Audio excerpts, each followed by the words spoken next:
है, क्योंकि वो यहाँ पर आके स्मगलिंग या फिर इलीगल एक्टिविटीज़ में इन्वॉल्व रहते हैं। जबकि दूसरी साइड पे उन्होंने तारीफ़ की है इंडियंस की कि वो लोग यहाँ पर आते हैं वेल मैनर्ड और डिसिप्लिन रहते हैं। इसी वाले से पाकिस्तानी पब्लिक से बात करेंगे कि आखिर क्या वजह है, ऐसी कौन सी बात हुई जिसकी वजह से दुबई की पुलिस को ऐसी स्टेटमेंट देनी पड़ी पाकिस्तानियों के खिलाफ। क्या हमारे अपने रवैये ठीक नहीं, क्या हमारे ऐसे कारनामे हैं जिसकी वजह से हम पाकिस्तान में भी इस हाल में है और इंटरनेशनल लेवल पे भी जो हमारा इमेज है सबके सामने है। पाकिस्तानी पब्लिक की ओपिनियन आप तक पहुंचाएंगे और जो मेरी पर्सनल ओपिनियन है वो भी मैं आपको बताऊंगा इस वीडियो में। चलते हैं वीडियो की तरफ और मिलते हैं वीडियो के बाद। अस्सलाम वालेकुम। वालेकुम अस्सलाम। आपका नाम? अरसलान। अरसलान, क्या करते हैं आप? मैं महकमा औकाफ में नौकर हूँ। ज़बरदस्त। मैं जिस टॉपिक पे वीडियो रिकॉर्ड कर रहा हूँ वो ये है, अगर पाकिस्तान में बात करें हम लोग जो पाकिस्तानी हैं या फिर फॉरेन कंट्रीज़ की बात करें, ख़ास तौर पे आज दुबई की बात करते हैं या इस्लामिक जो स्टेट्स हैं, जो कंट्रीज़ हैं उनकी बात करते हैं, क्या वजह है कि हम लोग यहाँ पे भी अपना उस तरीके से नहीं रह पा रहे और इवन दुबई की जो पुलिस है, वहाँ की जो सिक्योरिटीज़ है, वो ये कहते नज़र आ रहे हैं कि हम पाकिस्तानियों से तंग आ चुके हैं। क्या कहेंगे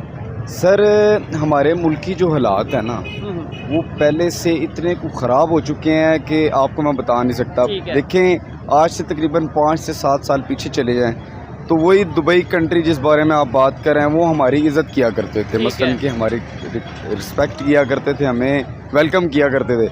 आज हमारे हालात ऐसे हो गए हैं कि वो हमें चोर बोलते हैं। ठीक है, नहीं सिर्फ हालात ऐसे होने की वजह से, मतलब हमारी इकॉनमी डाउन होने की वजह से चोर बोलते हैं या इस तरीके से बोलते हैं, या फिर हमारी कुछ हरकतें भी ऐसी हैं? सर, हमारे मुल्क के जो हुक्मरान है ना, ठीक है, उनकी वजह से हमारी जो इज्जत है वो और जो मकाम है वो ख़राब हो चुका है। ये आपस में लड़ाई करते करते करते करते मुल्क को इतना बर्बाद कर चुके हैं जिसका कोई मकाम ही नहीं है। ठीक है कि नहीं? ये अपनी हिर्स में कभी एक कहता है कि मैं ही हूँ। अब देखें, पिछले गुज़िश्ता हमारी पाक फ़ौज के बारे में हमारे ही मुल्क में उनको बुरा कहा गया है। ठीक है, हमारी मुल्क की अवाम कुछ ना बोल पाई, हमारे दीन पे बातें उठती रही, वो कुछ ना बोल पाई, हमारे कुरान की तौहीन की गई। इवन अगर हम बात करें, नेबर हंसता है, इंडिया वाले हंसते हैं कि यार ये देखें इन्होंने हमारे से, इंडिया वाले ये कहते हैं कि इन्होंने ये हमारे से अलग हुए थे, आज देखें इनकी क्या कंडीशन है। ना घर में इज्जत है ना बाहर इज्जत है, और बात कहीं ना कहीं सच है। बिल्कुल, ये आप राइट कर रहे हैं। अब देखें, इंडिया ने हमारे खिलाफ फिल्में सरेआम बनाना शुरू कर दी हैं। अच्छा। हमारी पाक फौज को फिल्मों में गालियां दी जा रही हैं। अच्छा, ठीक है। कौन सी मूवी, कोई ऐसी मूवी बताएं सर? जिसमें गाली दी गई है? ये अभी मूवी निकली है, क्या नाम है उसका?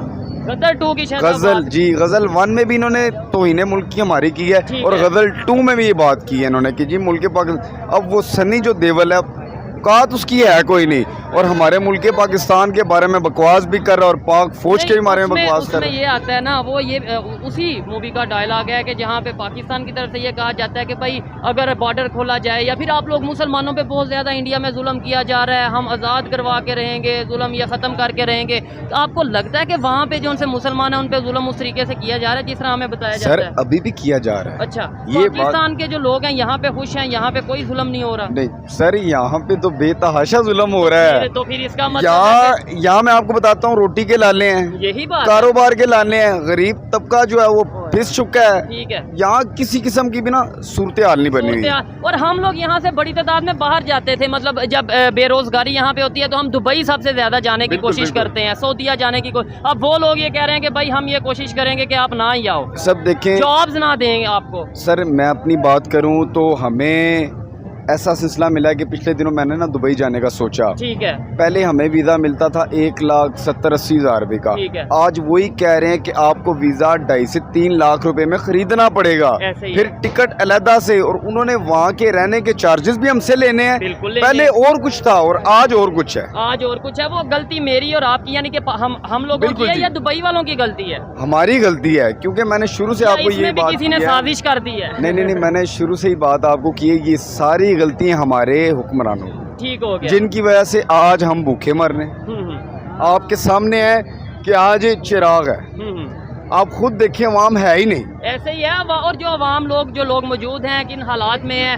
अगर इनसे बात करें, आपको क्या लगता है पाकिस्तान में बिल्कुल आप खुश हैं?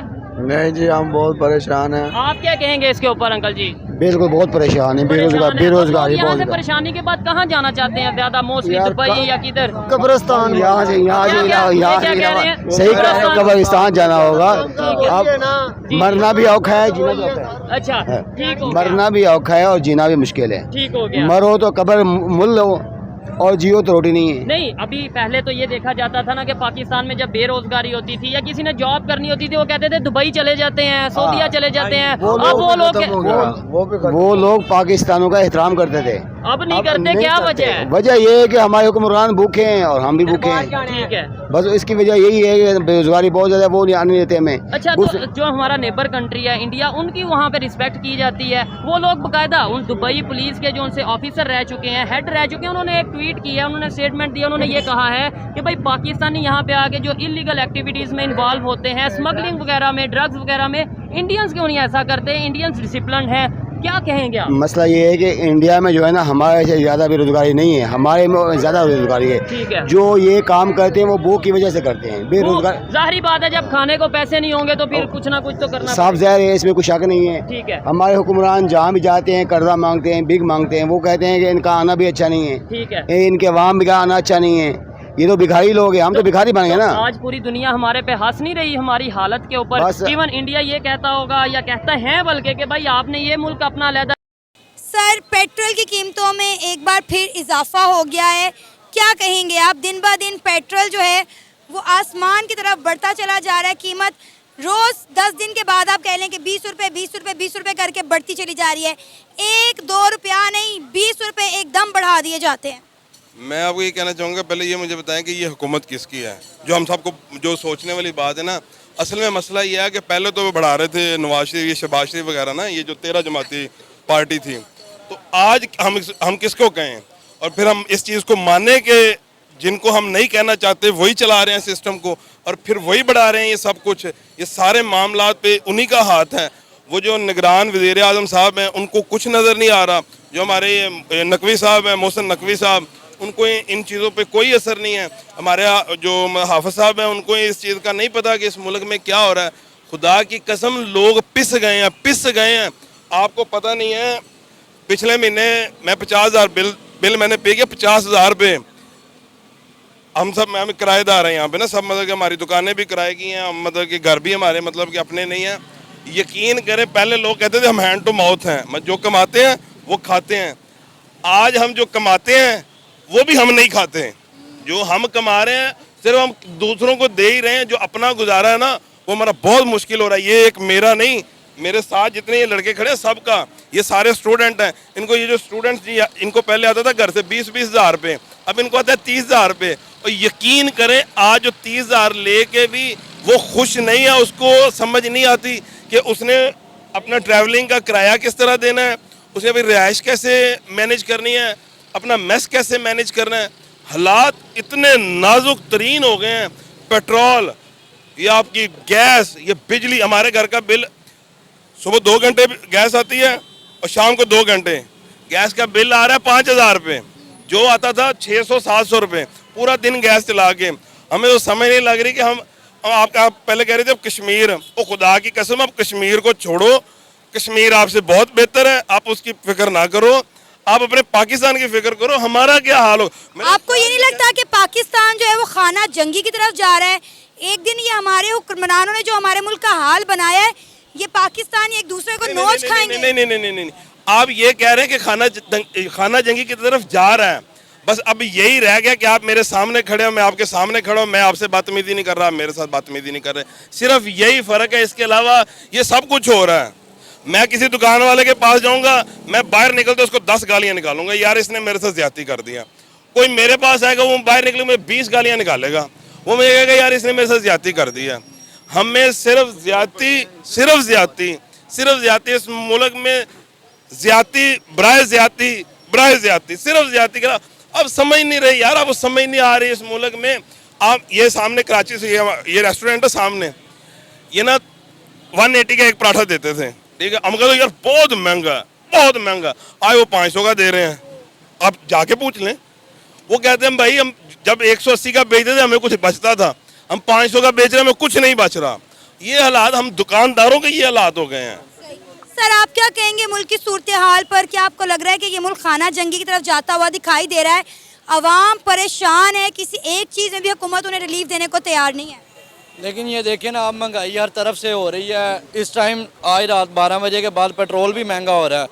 आप भाई ने बात की है जी, स्टूडेंट लाइफ है, 30,000 घर से आता है, 30,000 भी नहीं आता। अब घर वाले 25,000 से भी कम देने हैं। वो कह रहे हैं जी अफोर्ड करें, खाने का आप कुछ भी करें, लेकिन स्टडी नहीं करनी, आप वापस आ जाएं। लोग स्टडी नहीं कर रहे, लेकिन हमारे हुक्मरान ये है कि ऊपर तबका बैठा है, जुल्म पे जुल्म किए जा रहा है, लेकिन हमारे जैसे लोग, सफ़ेद पोश लोग मर गए हैं। अगर किसी के पास पैसा है वो अमीर ही बहुत है, अगर किसी के पास नहीं है वो गरीब बहुत है, लेकिन वो अगले को बता नहीं सकता कि सर हमारे घर का एक टाइम का खाना भी नहीं बन रहा।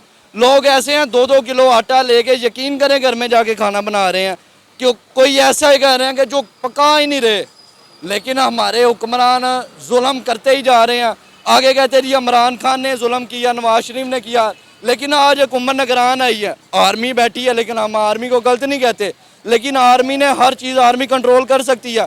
हम बाहर के मुल्कों में जाते हैं जी, हम बाहर के मुल्कों में जाते हैं कि हमें काम करने के लिए हम बाहर जा रहे हैं। और भाई अपने पाकिस्तान में मेहनत करो, अपने पाकिस्तान को रिलीफ दो, देखो पाकिस्तान ऊपर जाता है कि नहीं। हमने तो इंडिया को हमेशा कहा है कि इंडिया में बड़ी गुर्बत है, इंडिया में बड़ी गुर्बत है। आप देखें इंडिया कहाँ से कहाँ पहुँच गया है, और हमारे हालात फकीरों से भी बदतर हो गए हैं। बिल्कुल, इंडिया के इस टाइम देख लें आप रेशो का, पाकिस्तान से डबल है उनकी करेंसी, लेकिन इधर गाड़ी का रेट देख लें, गाड़ी किधर गई है। लेकिन कहते हैं जी अमीर जो है, अमीर के पास भी पैसा नहीं है। ये आपकी ट्रांसपोर्ट, इतनी गाड़ियां किधर से आ रही हैं? अगर गरीब को रिलीफ मिलेगा, ये कर्जा भी दे रहे हैं अब, लेकिन कर्जे पे भी डबल शरह सूद ले रहे हैं। क्या करेगी आवाम तो भूखी मरेगी, खुदकुशियाँ ही होनी है, इसके अलावा घरों में और तो कुछ नहीं रह गया। सर आप क्या कहेंगे, मुल्क के हालात, कहा जा रहा है कि पाकिस्तान में एक बार फिर खाना जंगी शुरू होने वाली है। पेट्रोल देख लें, चीनी पे भी सुना है कि चीनी के भी क्राइसिस शुरू होने वाले हैं। अस्सलाम वालेकुम, मेरा नाम मोहम्मद हफीज़ है और मैं मदीना पाक में 35 साल लगा कर आया हूँ, इधर ही खड़ा हूँ पाकिस्तान में। इससे 35 साल पहले मेरा इतना प्यारा पाकिस्तान, मेरे से बात नहीं हो रही, खुदा की कसम मैं रोटी पे तरस रहा हूँ। 35 साल मैंने मुल्क को खिदमत की है, ड्रा बेचता रहा हूँ, पैसे बेचता रहा हूँ, और आज ही मैं भूखा मर रहा हूँ। और किन की वजह से? ये जो कुत्ते हैं आके बैठे हैं, नए जो लीडर, समझा, 16 महीने कमा के अब जाके कुत्ता जाके लंदन में बैठ गए, जाके उसका बड़ा भाई भी लंदन में जाके बैठ गए, समझा, और हम इधर पीस रहे हैं। खुदा की कसम मैं एक टाइम की रोटी खा रहा हूँ, वल्लाह मैं एक टाइम की रोटी खा रहा हूँ, और वो भी भूखा रह के कि चलो मेरे बच्चे खा ले।